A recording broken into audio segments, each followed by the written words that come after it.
Nah, sekarang bagaimanakah mengenai mekanisme dari perdagangan forex trading? Kita sudah mengetahui tadi pada slide-slide sebelumnya bahwa forex trading merupakan perdagangan mata uang asing dengan mata uang asing lainnya.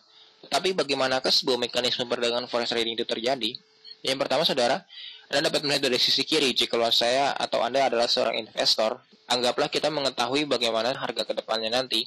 Misalkan saya melihat bahwa pound sterling akan mengalami kenaikan terhadap dolar Amerika, maka tentu saja saya melakukan sebuah aksi untuk mendapatkan keuntungan di sana, yaitu dengan jalan membeli sejumlah pound sterling dan menunggu sampai dia naik dan kemudian baru menjual kembali pound sterling saya. Maka mekanisme tersebut akan saya sampaikan kepada pialang, dalam hal ini dinamakan sebagai broker, dengan sebuah istilah yang dikatakan order. Saya melakukan order pada pialang dengan sebuah pesan, isinya open buy atau buy new, yaitu membuka sebuah posisi baru dalam bentuk open buy. Dan dari broker tersebut, di mana mereka, jika Anda bertransaksi via telepon melalui pialang, maka pialang menyediakan seorang perantara yang bernama dealer. Tetapi jika Anda bertransaksi secara online, maka pialang menyediakan sebuah trading platform dan Anda melakukan eksekusi melalui trading platform tersebut. Anda mengklik kolom buy, maka order akan diteruskan. Kemanakah order itu akan diteruskan? Maka ini akan diteruskan kepada sebuah tempat di mana pertemuan antara pembeli dan penjual terjadi, yaitu yang biasa disebut sebagai market. Atau mungkin dalam bahasa sehari-hari, istilah market mungkin sebagai pasar, agak sedikit mengawang-awang atau kurang jelas. Mungkin istilah yang lebih tepat lagi biasa disebut sebagai bursa. Bursa sebenarnya adalah sama dengan market, tetapi ini mengacu pada sebuah dunia sektor finansial, di mana bursa adalah merupakan tempat pembeli dan penjual bertemu, dan di situ hanya sebuah mekanisme perhitungannya dilakukan secara kuantitatif. Artinya bursa tidak menerima akan melakukan aksi beli dan jual secara perorangan, tetapi secara lembaga dan biasa dalam satuan beberapa ratus sampai ribuan lot. Demikian. Jadi misalnya saya melakukan sebuah aksi beli buy, maka tentu saja saya harus mencari lawan transaksi saya. Saya hendak membeli pound sterling, maka saya harus mencari orang lain atau pihak lain atau badan manapun yang mau menjual pound sterlingnya kepada saya. Dengan demikian, saya harus mencari lawan transaksi saya, maka itu adalah tugas bursa untuk mencari lawan transaksi saya atau orang yang mau menjual mata uangnya kepada saya. Demikianlah itu terjadi. Tentu saja Anda tidak dapat menganggap ini mekanisme seperti ini dengan seperti satu lawan satu, saudara, atau misalnya Tono bertemu dengan Ali dan kemudian Tono membeli pound sterling dari Ali melalui perantara sebuah bursa dan pialang. Di sana tidak demikian, tapi di sini sudah melalui sebuah proses kelembagaan atau formalitas dengan di mana pialang menyampaikan order pada market tidak secara perorangan tetapi dalam jumlah tertentu. Seperti sempat saya singgung tadi bahwa satuan dalam transaksi forex trading adalah dalam bentuk lot. Jadi misalnya saya hendak membeli sebanyak 10.000 pound sterling, maka itu artinya adalah sebanyak satu lot. Pialang biasa tidak menyampaikan satu demi satu lotnya, tetapi dalam bentuk 10.000 lot atau 100.000 lot buy dan 500.000 lot sell. Demikian seterusnya, dan di mana market sendiri merupakan gabungan dari berbagai macam pialang-pialang lainnya di seluruh tempat di mana pialang tersebut bernaung di bawah naungan bursa.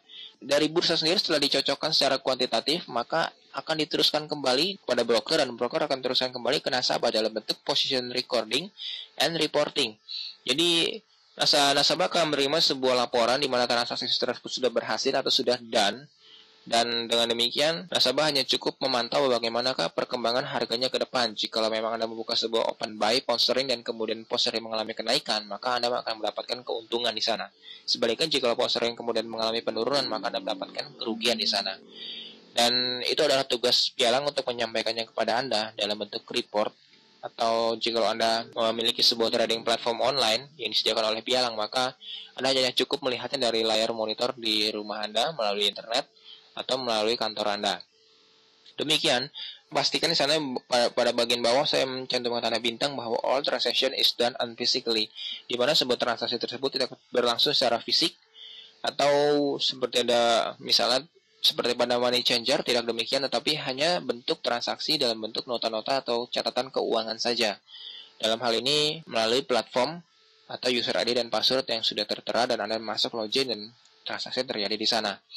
Jadi saudara, mungkin saya memberikan pada Anda sedikit pertanyaan seperti ini. Misalnya andai kata saya melakukan sebuah aksi buy dan saya mendapatkan keuntungan di sana. Menjadi pertanyaan adalah dari manakah keuntungan tersebut saya peroleh?